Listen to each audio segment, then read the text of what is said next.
Hello दोस्तों, हम इस पुस्तक से हिंदी के वस्तुनिष्ठ प्रश्नों का अभ्यास कर रहे हैं, जिसमें हम हिंदी साहित्य के इतिहास संबंधी, आदिकाल, भक्तिकाल व रीतिकाल संबंधी सभी प्रश्नों का अभ्यास कर चुके हैं। इस समय हम आधुनिक काल के प्रश्नों पर हैं और उसमें भी हम बहुत से प्रश्न देख चुके हैं। अगर आप लोगों ने अभी तक पिछले प्रश्नों का अभ्यास नहीं किया है तो आप प्लेलिस्ट के माध्यम से पिछले सभी प्रश्नों का अभ्यास करके अपनी तैयारी को बेहतर बना सकते हैं। पीडीएफ के लिए आप लोग टेलीग्राम चैनल से जुड़ सकते हैं। टेलीग्राम चैनल और प्लेलिस्ट दोनों का लिंक आपको डिस्क्रिप्शन बॉक्स में मिल जाएगा। तो अभी हम देखते हैं, जहां तक हम प्रश्न देख चुके थे उसके आगे शुरुआत करेंगे। अगला प्रश्न है, पंचवटी खंड काव्य की रचना किस कवि द्वारा की गई है? आधुनिक काल में हम भारतेंदु युग संबंधी जो भी प्रश्न थे वो देख चुके हैं। इस समय हम द्विवेदी युग में हैं। तो जहां तक हमने प्रश्न देखा था उसके बाद जो अगला प्रश्न है वो है कि पंचवटी खंड काव्य की रचना किस कवि द्वारा की गई है? तो पंचवटी खंड काव्य जो है ये मैथिली शरण गुप्त जी का है। विकल्प ए बिल्कुल सही होगा। अन्य विकल्प हैं भवानी प्रसाद मिश्र, नागार्जुन और जयशंकर प्रसाद। पंचवटी 1925 ईस्वी में प्रकाशित हुआ था और ये खंड काव्य है और इसकी रचना करी है मैथिली शरण गुप्त जी ने। इसका प्रकाशन वर्ष बहुत महत्वपूर्ण है, आपको याद रखना है। इसे हमने ऐसे याद रखा था कि पंचवटी जो शब्द है और कब प्रकाशित हुआ है? 1925 ईस्वी। तो पंचवटी में पंच का मतलब क्या हुआ? 5। और जो इसका प्रकाशन वर्ष है 1925, इसके अंत में भी जो नंबर आ रहा है वो क्या है? 5। इस तरह से हमने याद रखा था कि पंचवटी का जो प्रकाशन वर्ष है, पंचवटी में पंच में 5 है और पंचवटी के प्रकाशन वर्ष का जो अंतिम नंबर है वो 5 है। बाकी आपको याद रखना है कि 1925। इस तरह से आप याद रख सकते हैं। इसे याद इसलिए रखना है क्योंकि ये बहुत महत्वपूर्ण है और पूछा जाता है बहुत बार पंचवटी का प्रकाशन वर्ष, या क्रम से लगाने के लिए जब आती हैं रचनाएं, उसमें भी ये आपकी मदद करेगा। और ये खंड काव्य है, ये ध्यान रखिएगा। गुप्त जी ने भारत भारती में लिख कर युवाओं को देश प्रेम से जोड़ा और राष्ट्र कवि का सम्मान प्राप्त किया। गुप्त जी को राष्ट्र कवि की उपाधि प्राप्त हुई थी, महात्मा गांधी जी ने दी थी। और कब इनका भारत भारती प्रकाशित हुआ था? 1912 ईस्वी में, क्योंकि इसी रचना के कारण उन्हें राष्ट्र कवि की उपाधि मिली थी, इसलिए बहुत महत्वपूर्ण है। और इसका प्रकाशन वर्ष भी उतना ही महत्वपूर्ण है, 1912 ईस्वी, ध्यान रखिएगा। और भारत भारती किसकी रचना है? मैथिली शरण गुप्त जी की रचना है। इसी रचना के कारण इन्हें राष्ट्र कवि की उपाधि प्राप्त हुई थी। साकेत महाकाव्य जो है इनका, ये 1931 ईस्वी में प्रकाशित हुआ था। इस पर इन्हें मंगला प्रसाद पारितोषिक सम्मान दिया गया था। गुप्त जी ने आचार्य महावीर प्रसाद द्विवेदी जी को अपना साहित्यिक गुरु माना है। लिखा है, करते तुलसीदास भी कैसे मानसनाथ, महावीर का यदि उन्हें मिलता नहीं प्रसाद। तो ये जो महावीर है ये महावीर प्रसाद द्विवेदी जी से आशय है। यहाँ पर साकेत कब प्रकाशित हुआ है? 1931 ईस्वी में प्रकाशित हुआ है। इनकी जो प्रमुख कृतियां हैं वो जयद्रथ वध, भारत भारती, पंचवटी, झनकार, साकेत, यशोधरा, जय भारत और द्वापर आदि हैं। अगला प्रश्न है कि वे धर्म में विशिष्टाद्वैतवादी, विचारों में गांधीवादी और साहित्य में अभिधावादी हैं। यह कथन मैथिली शरण गुप्त के विषय में किसने कहा है? तो ये कथन कहा है डॉक्टर बच्चन सिंह ने। विकल्प सी बिल्कुल सही होगा। अन्य विकल्प जो हैं वो डॉक्टर गणपति चंद्र गुप्त, डॉक्टर हजारी प्रसाद द्विवेदी और डॉक्टर रामचंद्र शुक्ल हैं।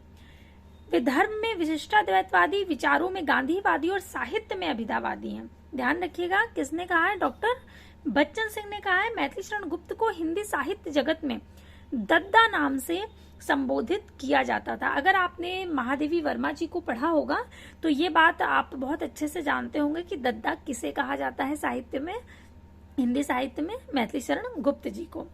उनकी कृति भारत भारती जो कि 1912 ईस्वी में प्रकाशित हुई थी, के बाद महात्मा गांधी ने इन्हें राष्ट्र कवि की उपाधि दी थी। बहुत बहुत महत्वपूर्ण है ये।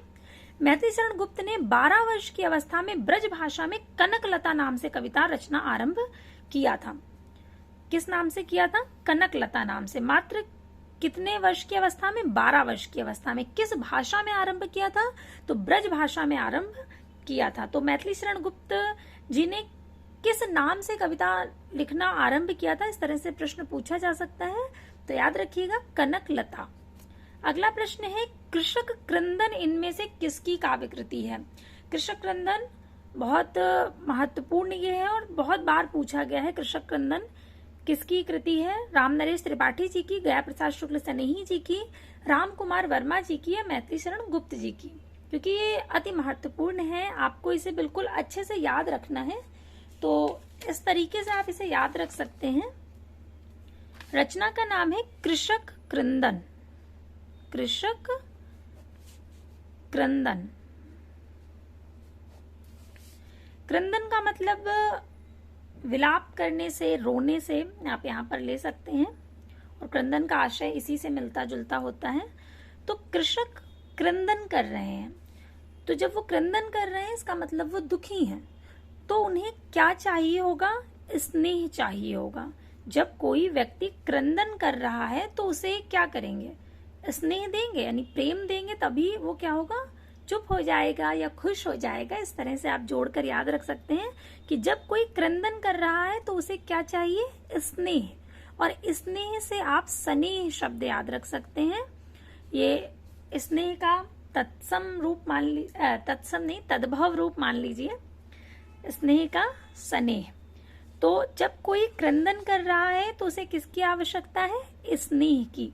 और स्नेह से हम स्नेह याद रखेंगे, और इसी में आप जब ई की मात्रा लगा देंगे तो क्या शब्द बन जाएगा? स्नेही। तो स्नेही से गया प्रसाद शुक्ल स्नेही जी की। तो कृषक क्रंदन किसकी रचना हुई? गया प्रसाद शुक्ल स्नेही जी की। अब आप जैसे ही मान लीजिए परीक्षा में ये प्रश्न आता है कृषक क्रंदन किसकी रचना है, तो जैसे ही आप क्रंदन देखें तो आपको तुरंत याद आ जाना चाहिए कि जब कोई क्रंदन कर रहा है तो उसे क्या चाहिए? स्नेह चाहिए, या उसे स्नेह देना चाहिए। और स्नेह से शब्द बनेगा स्नेह, और स्नेह से स्नेही। इस तरह से गया प्रसाद शुक्ल स्नेही जी की ये रचना हुई। ये याद रखने के लिए है, इससे आप याद रख सकते हैं, या आपको और कोई तरीका आ रहा हो दिमाग में तो उस तरह से बस आपको याद होना चाहिए। गया प्रसाद शुक्ल स्नेही की जो अन्य काव्य कृतियां हैं वो प्रेम पचीसी, कुसुमांजलि, राष्ट्रीय वीणा, त्रिशूल तरंग, करुणा कादम्बिनी आदि हैं। राम नरेश त्रिपाठी की जो काव्य कृतियां हैं वो मिलन, पथिक, मानसी, स्वप्न और कविता कौमुदी। मैथिली शरण गुप्त की काव्य कृतियां हैं रंग में भंग, जयद्रथ वध, भारत भारती, किसान, विकट भट्ट, साकेत, यशोधरा, द्वापर, जय भारत, विष्णुप्रिया। ये सब बहुत महत्वपूर्ण है, और ये बहुत बार आप देखेंगे कि ये जो रचनाएं हैं मैथिली शरण गुप्त जी की, इनका क्रम पूछा जाता है। ध्यान रखिएगा, रंग में भंग से शुरू होता है 1909 में जो कि प्रकाशित हुई थी। उसके बाद जयद्रथ वध आता है, उसके बाद भारत भारती, किसान, विकट भट्ट, साकेत। ये कुछ है यहाँ पे जो दी गई हैं, वैसे और भी रचनाएं हैं और आपने पढ़ी भी होंगी, याद की होंगी। तो बस ये है कि आप इन्हें क्रम से याद रखिए, क्योंकि ये क्रम से बहुत बार पूछी जाती हैं। देखिए, कहते ही अगला प्रश्न यही आ गया। अगला प्रश्न है कि निम्नलिखित कृतियों को उनके प्रकाशन वर्ष के अनुसार आरोही क्रम में व्यक्त करने वाली श्रेणी कौन सी है? तो अभी हम देख रहे थे भारत भारती कब प्रकाशित हुई है? 1912 ईस्वी में प्रकाशित हुई है। साकेत कब प्रकाशित हुआ है? 1931 ईस्वी में। यशोधरा प्रकाशित हुई है 1932 ईस्वी में, और जय भारत प्रकाशित हुआ है 1952 ईस्वी में। तो इस तरह से ये क्रम बिल्कुल सही है, विकल्प बी सही होगा। यह राष्ट्र कवि मैथिली शरण गुप्त की युगांतकारी रचनाएं हैं। इन्हें साहित्य जगत में दद्दा नाम से संबोधित किया जाता था। मैथिली शरण गुप्त को क्या कहा जाता था? दद्दा। 1912 ईस्वी में प्रकाशित खंड काव्य भारत भारती ने स्वतंत्रता संग्राम को अत्यधिक प्रभावित किया, और इसी कारण महात्मा गांधी ने उन्हें राष्ट्र कवि की पदवी प्रदान की थी। इनकी जयंती प्रत्येक वर्ष 3 अगस्त को कवि दिवस के रूप में मनाई जाती है। 1954 ईस्वी में भारत सरकार द्वारा इन्हें पद्म भूषण से सम्मानित किया गया था। जो बहुत महत्वपूर्ण बातें हैं, बिल्कुल ध्यान रखिएगा। भारत भारती बार बार पूछा जा रहा है, तो भारत भारती कब प्रकाशित हुआ है? 1912 ईस्वी में। भारत भारती कब प्रकाशित हुआ? 1912 ईस्वी में प्रकाशित हुआ। और ये वही कृति है जिसके कारण इन्हें राष्ट्र कवि की उपाधि मिली। किससे मिली? महात्मा गांधी जी से मिली।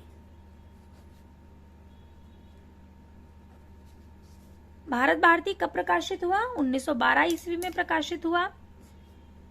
इसके कारण इन्हें राष्ट्र कवि की उपाधि मिली। किससे मिली? महात्मा गांधी जी से मिली। इसके अतिरिक्त मैती शरण गुप्त जी का जो जन्म दिन है वो कब मनाया जाता है? 3 अगस्त को मनाया जाता है। किस रूप में मनाया जाता है? तो कवि दिवस के रूप में। इसे कवि दिवस के रूप में मनाया जाता है। 3 अगस्त को मनाया जाता है, ध्यान रखिएगा। ये कुछ महत्वपूर्ण बातें जो बिल्कुल आपको ध्यान रखनी है गुप्त जी के विषय में। अगला प्रश्न, निम्नलिखित में से किस कवि का उपनाम हितैषी है? तुलसीदास शर्मा जी का, अनूप शर्मा का, गोपाल शरण सिंह का, या जगदम्बा प्रसाद मिश्र हितैषी? तो आप जैसे ही जगदम्बा प्रसाद, जब हमें पता होती है कोई चीज हमने पढ़ी होती है तो जैसे ही हम पढ़ते हैं वो तुरंत आगे की जो चीज होती है वो याद आने लगती है। तो जगदम्बा प्रसाद मिश्र हितैषी पूरा नाम है इनका। विकल्प डी बिल्कुल सही होगा। बहुत बार ऐसा होता है कि हमें चीजें रटी तो नहीं होती हैं, लेकिन अगर हमने अभ्यास किया होता है तो जब 4 विकल्प हमारे सामने आते हैं तो जो सही विकल्प है हमारी नजर उसी पे जाती है और हम तुरंत पहचान जाते हैं उन 4 में से कि ये सही कौन सा हो सकता है या कौन सा है। इसलिए अभ्यास बहुत महत्वपूर्ण है। इनका उपनाम हितैषी था और इनकी जो प्रमुख रचनाएं हैं वो मातृगीता, कल्लोलिनी, वैकाली और दर्शना आदि हैं। अगला प्रश्न है, प्री प्रवास के संबंध में सही तथ्य कौन से हैं? इनमें से 4 तथ्य दिए गए हैं। पहला है, इसमें हिंदी के मातृक छंदों का प्रयोग हुआ है। नहीं, ये गलत है। अगला है, प्री प्रवास खड़ी बोली हिंदी का पहला महाकाव्य है। बिल्कुल सही है, प्री प्रवास खड़ी बोली हिंदी का पहला महाकाव्य ही है। इसके छंदों में तुकांतता नहीं है। ये भी बात बिल्कुल सही है, इसमें जो छंद है उसमें तुकांतता नहीं है। अगला है कि इसमें 27 सर्ग हैं। ये भी गलत है, प्री प्रवास में 17 सर्ग हैं न कि 27। प्री प्रवास प्रकाशित कब हुआ था? तो 1914 ईस्वी में प्रकाशित हुआ था और इसमें सर्गों की जो संख्या है वो 17 है, ध्यान रखिएगा। तो विकल्प इसमें जो कथन है, जो तथ्य हैं, वो दूसरा और तीसरा कथन बिल्कुल सही है। तो डी विकल्प बिल्कुल सही होगा क्योंकि इसमें दूसरा और तीसरा दिया गया है। तथ्य 2 और 3 बिल्कुल सही है। अगला प्रश्न है, जन्म काल के अनुसार निम्नलिखित कवियों का सही अनुक्रम लगाना है। गया प्रसाद शुक्ल सनेही, श्रीधर पाठक, रामनरेश त्रिपाठी और अयोध्या सिंह उपाध्याय हरिऔध। तो श्रीधर पाठक जी का जो जन्म वर्ष है वो 1858 ईस्वी है, 1858। अयोध्या सिंह उपाध्याय हरिऔध, इनका जो जन्म वर्ष है वो है 1865 ईस्वी। गया प्रसाद शुक्ल सनेही जी का जो जन्म वर्ष है वो है 1883 ईस्वी। और रामनरेश त्रिपाठी जी का जो जन्म वर्ष है वो है 1889 ईस्वी, 1889। तो इसके अनुसार अब देख लीजिए कौन सा आएगा। यानी सबसे पहले श्रीधर पाठक जी का आएगा, उसके बाद अयोध्या सिंह उपाध्याय हरिऔध, उसके बाद गया प्रसाद शुक्ल सनेही और उसके बाद रामनरेश त्रिपाठी जी।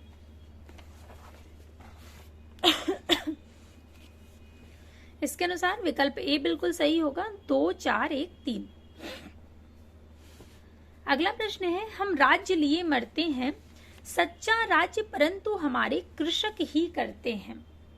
पंक्ति है, इस प्रसंग में उर्मिला का कौन सा विचार सही नहीं है, पूछा गया है।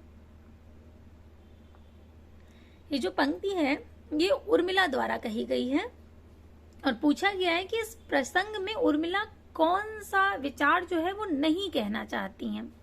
पहला है, सामंती समाज में स्त्रियां मर्यादा के नाम पर घर की 4 दीवारी में कैद होती हैं। बिल्कुल सही बात है। दूसरा है, किसान स्त्रियां अपने पतियों के साथ स्वतंत्रता पूर्वक विचरण करती हैं। ये भी बात बिल्कुल सही है।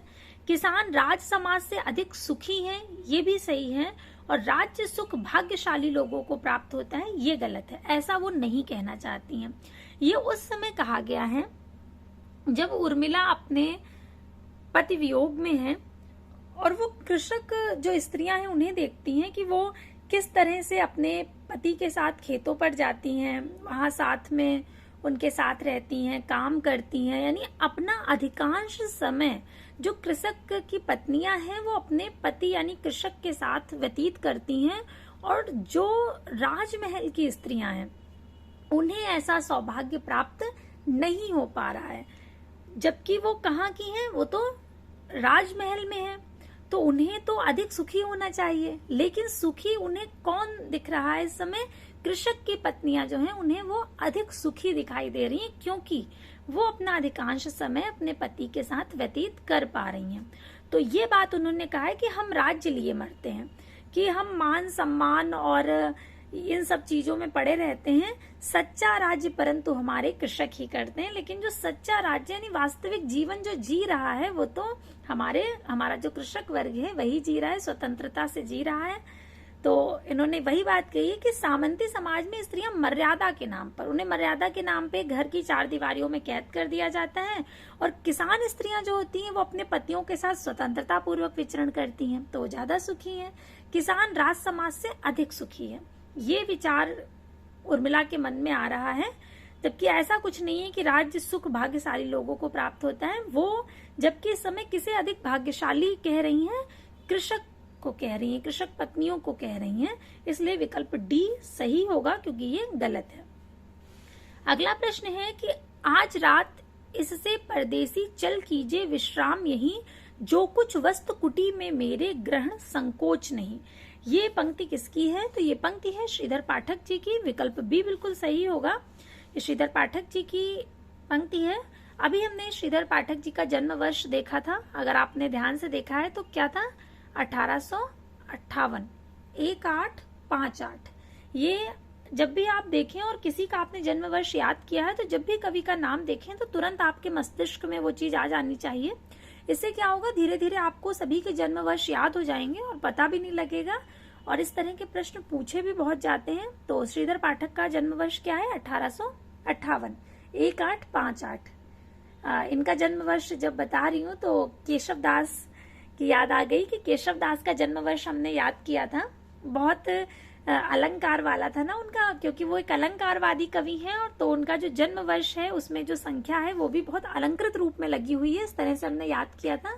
केशव दास का जन्म वर्ष क्या है? 1555, यानी 1555 ईस्वी, ध्यान रखिएगा। इसके बाद ये रचनाकार श्रीधर पाठक, ये जो पंक्तियां हैं वो किसकी हैं? श्रीधर पाठक जी की हैं। 1886 ईस्वी में श्रीधर पाठक द्वारा गोल्ड स्मिथ की रचना हर्मिट का खड़ी बोली हिंदी में अनुवाद एकांतवासी योगी नाम से किया गया है। ये पंक्तियां इसी रचना से अवतरित की गई हैं। शेष अन्य तीनों नाम अंबिका दत्त व्यास, राम नरेश त्रिपाठी और हरिऔध असंगत हैं। इसके बाद अगला प्रश्न है, निम्न में से कौन सी रचना रत्नाकर की नहीं है? उद्धव शतक, रत्नाष्टक, समालोचनादर्श या सुंदरी तिलक? तो इनमें से जो सुंदरी तिलक है ये जगन्नाथ दास रत्नाकर की नहीं है। सुंदरी तिलक रचना है घनानंद की। विकल्प बी बिल्कुल सही होगा, क्योंकि ये रत्नाकर की रचना नहीं है। सुंदरी तिलक घनानंद की कविताओं का संकलन है। सुंदरी तिलक, जिसे भारतेंदु हरिश्चंद्र ने संकलित किया था। ध्यान रखिएगा कि ये इसमें जो रचनाएं हैं वो घनानंद की हैं, लेकिन उसके संकलनकर्ता कौन है? तो भारतेंदु हरिश्चंद्र जी हैं। जगन्नाथ दास रत्नाकर द्विवेदी काल के रचनाकार हैं और इनका जन्म 1866 ईस्वी में हुआ था। गंगावतरण, उद्धव शतक, हिंडोला, वीराष्टक आदि जगन्नाथ दास रत्नाकर जी की काव्य कृतियां हैं। पथिक किसका काव्य संग्रह है? तो पथिक राम नरेश त्रिपाठी जी का है। विकल्प ए बिल्कुल सही होगा। अन्य विकल्प हैं जगदीश चतुर्वेदी, विद्यानिवास मिश्र, मैथिली शरण गुप्त।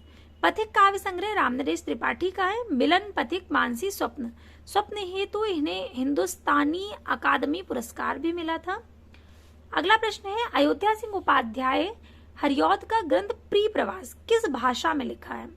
तो ये जो है ये खड़ी बोली में लिखा है। अभी हमने पीछे पढ़ा था कि ये खड़ी बोली हिंदी का प्रथम महाकाव्य है। कौन सा? प्री प्रवास। तो ये खड़ी बोली में है। प्री प्रवास कब प्रकाशित हुआ था? तो 1914 ईस्वी में प्रकाशित हुआ था। सर्गों की संख्या कितनी है? 17 है। इसमें कृष्ण के बचपन से मथुरा प्रस्थान तक का वर्णन मिलता है। पारिजात 1937 ईस्वी में प्रकाशित हुई थी और इसमें सर्गों की संख्या 15 है। आध्यात्मिक और धार्मिक विषयों का वर्णन है। वैदेही वनवास 1940 ईस्वी, 18 सर्ग हैं इसमें। राम के द्वारा सीता के निर्वासन की कथा है। प्रिय प्रवास को खड़ी बोली का प्रथम महाकाव्य माना जाता है और इसका सर्वप्रथम नाम जो था वो ब्रजांगना विलाप था। हरिऔध को डॉक्टर गणपति चंद्र गुप्त ने आधुनिक काल का सूरदास कहा है। ये दोनों ही जो प्रश्न हैं बहुत महत्वपूर्ण है। पहला कि प्रिय प्रवास का पहले नाम क्या था, तो इसको आप ऐसे याद रख सकते हैं। प्रिय प्रवास का सर्वप्रथम नाम पूछा गया है। प्रिय प्रवास किसकी रचना है? पहली बात तो हरिऔध जी की है। कब प्रकाशित हुई? 1914 ईस्वी में। कितने सर्ग हैं? 17 सर्ग हैं। इसका पहले नाम था ब्रजांगना विलाप। बहुत महत्वपूर्ण है और ये बार बार पूछा गया प्रश्न है, इसलिए इसे याद रखना भी उतना ही महत्वपूर्ण है। अगर प्रिय प्रवास कर जाएं, प्रवास का मतलब होता है अपने स्थान को छोड़कर दूसरे स्थान पर चले जाना, तो यदि प्रिय प्रवास कर जाएंगे तो ब्रजांगना विलाप करेगी ना। ब्रजांगना का आशय यहाँ पर स्त्री से है। वैसे भी अंगना जो है वो स्त्री का पर्यायवाची शब्द है, तो आप उससे भी याद रख सकते हैं। ब्रजांगना का मतलब हो गया ब्रज की स्त्री। आप केवल इतना याद रखिए यहाँ पे कि ब्रजांगना का आशय यहाँ पर स्त्री से है, याद रखने के लिए बता रही हूँ। तो प्रिय जब प्रवास करेंगे तो जो ब्रजांगना है वो क्या करेगी?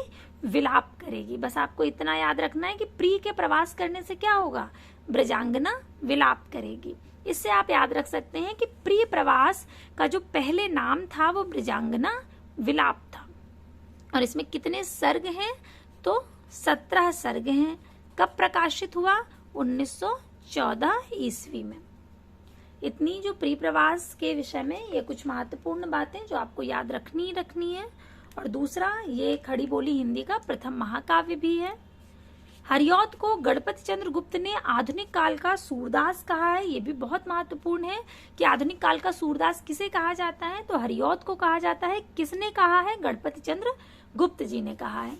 अगला प्रश्न है कि श्रीधर पाठक ने कौन सा अनुवाद ब्रज भाषा में किया है? उजड़ ग्राम, ऋतु संगार, जासूस या रस कलश? तो इनका जो उजड़ ग्राम है ये इन्होंने ब्रज भाषा में अनुवाद किया है। श्रीधर पाठक ने उजड़ ग्राम का अनुवाद ब्रज भाषा में किया है, जबकि एकांतवासी योगी गोल्ड स्मिथ की रचना हर्मिट का खड़ी बोली हिंदी में अनुवाद किया है। उजड़ ग्राम गोल्ड स्मिथ के डेजर्टेड विलेज का ब्रज भाषा में अनुवाद किया और श्रांत पथिक जो है ये गोल्ड स्मिथ के ट्रेवलर का खड़ी बोली हिंदी में अनुवाद है। इसके बाद अगला प्रश्न देखते हैं। अगला प्रश्न है, गौतम बुद्ध की पत्नी के उज्जवल चरित्र के अंकन के लिए मैथिली शरण गुप्त ने किस ग्रंथ की रचना की है? तो यशोधरा। विकल्प सी बिल्कुल सही होगा। अन्य विकल्प है अर्जुन, द्वापर और झनकार।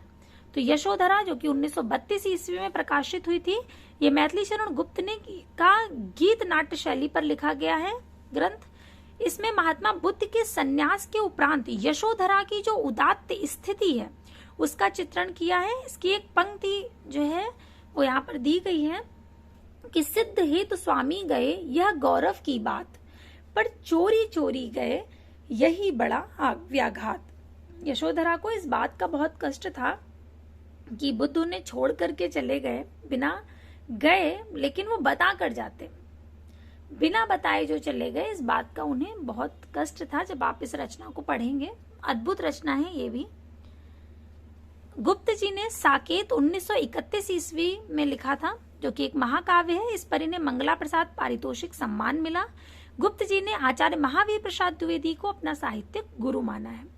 ध्यान रखिएगा, बहुत महत्वपूर्ण ये है कि महावीर प्रसाद द्विवेदी जी को इन्होंने अपना गुरु माना और इन्हीं की प्रेरणा से इन्होंने उर्मिला के वियोग पर और यशोधरा पर, इन सब मतलब इन्हीं के प्रेरणा से आप कह सकते हैं कि, और ये बात उन्होंने स्वीकार करी है कि इसकी प्रेरणा उन्हें कहाँ से मिली।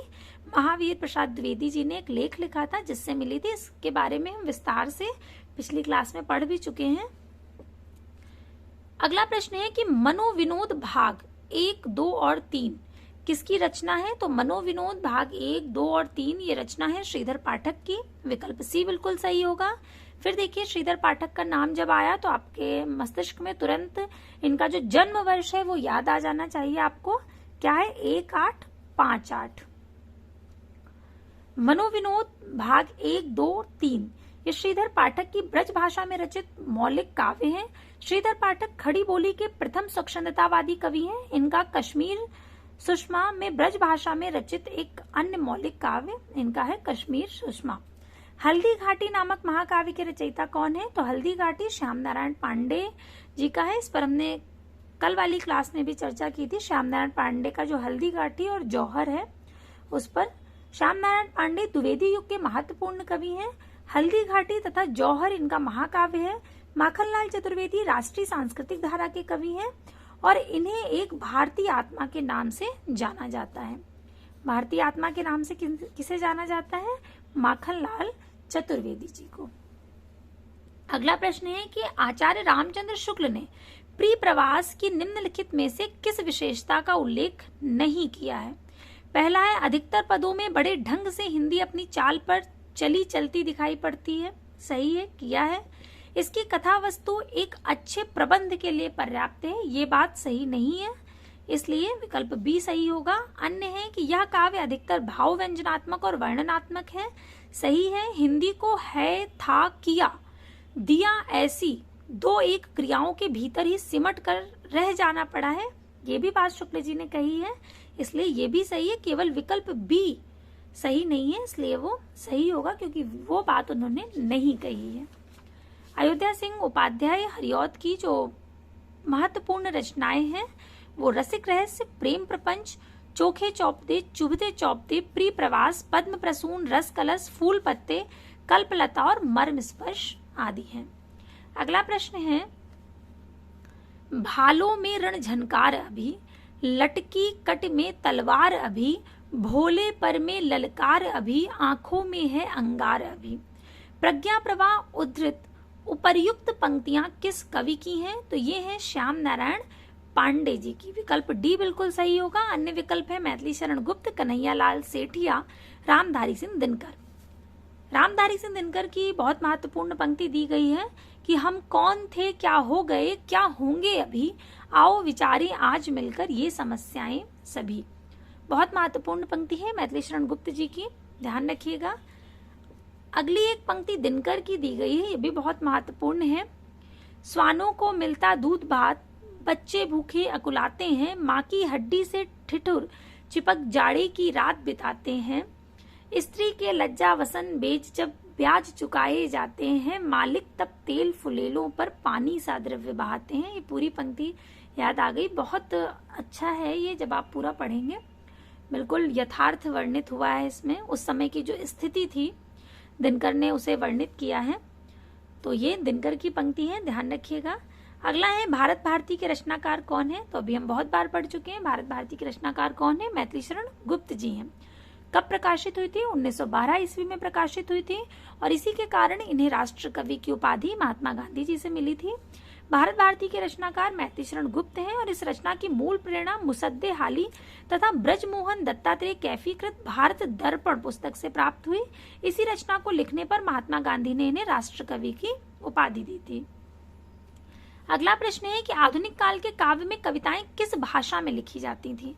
तो आधुनिक काल के काव्य में कविताएं खड़ी बोली में लिखी जाती थी। विकल्प ए बिल्कुल सही है। आधुनिक काल के काव्य में जो कविताएं लिखी गई वो खड़ी बोली में लिखी गई। अयोध्या प्रसाद खत्री ने सन 1888 ईस्वी में खड़ी बोली आंदोलन पुस्तक से काव्य में खड़ी बोली का सूत्रपात किया तथा आधुनिक काल में काव्य की भाषा को खड़ी बोली के रूप में स्थापित करने में महावीर प्रसाद द्विवेदी ने महत्वपूर्ण योगदान दिया था। ये भी बहुत महत्वपूर्ण बात है, ध्यान रखिएगा कि आंदोलन किसने किया था खड़ी बोली के लिए? तो अयोध्या प्रसाद खत्री जी ने किया था। अगला प्रश्न है, प्रिय प्रवास का वर्ण विषय क्या है? यानी प्रिय प्रवास में कौन सी कथा है? तो कृष्ण का जो मथुरा प्रवास है वो दिखाया गया है इसमें। नाम से ही स्पष्ट है कि प्रवास की बात हो रही है, प्रिय प्रवास कर रहे हैं। तो कृष्ण जी जो है वो जब मथुरा प्रवास कर रहे हैं उसका वर्णन है। इसका वर्ण विषय विकल्प सी बिल्कुल सही होगा, कृष्ण का मथुरा प्रवास। तो प्री प्रवास किसकी रचना है? हरिऔध जी की है। कब प्रकाशित हुई? 1914 ईस्वी में प्रकाशित हुई। कितने सर्गे हैं? 17 सर्गे हैं। और ये खड़ी बोली हिंदी का प्रथम महाकाव्य है, ये भी ध्यान रखिएगा। अन्य जो इनकी प्रसिद्ध रचनाएं हैं, पारिजात, वैदेही वनवास इत्यादि हैं। ये सारी चीजें आपको ध्यान रखनी है, क्योंकि ये सभी बातें बहुत महत्वपूर्ण हैं और जितने बार आप इन्हें पढ़ेंगे, जितने बार दोहराएंगे, उतना ही आपके लिए अच्छा होगा परीक्षा की दृष्टि से। तो आज के लिए हम इतने ही प्रश्नों को रखते हैं। इसके आगे के प्रश्नों का अभ्यास हम अगली क्लास में करेंगे। तब तक के लिए धन्यवाद।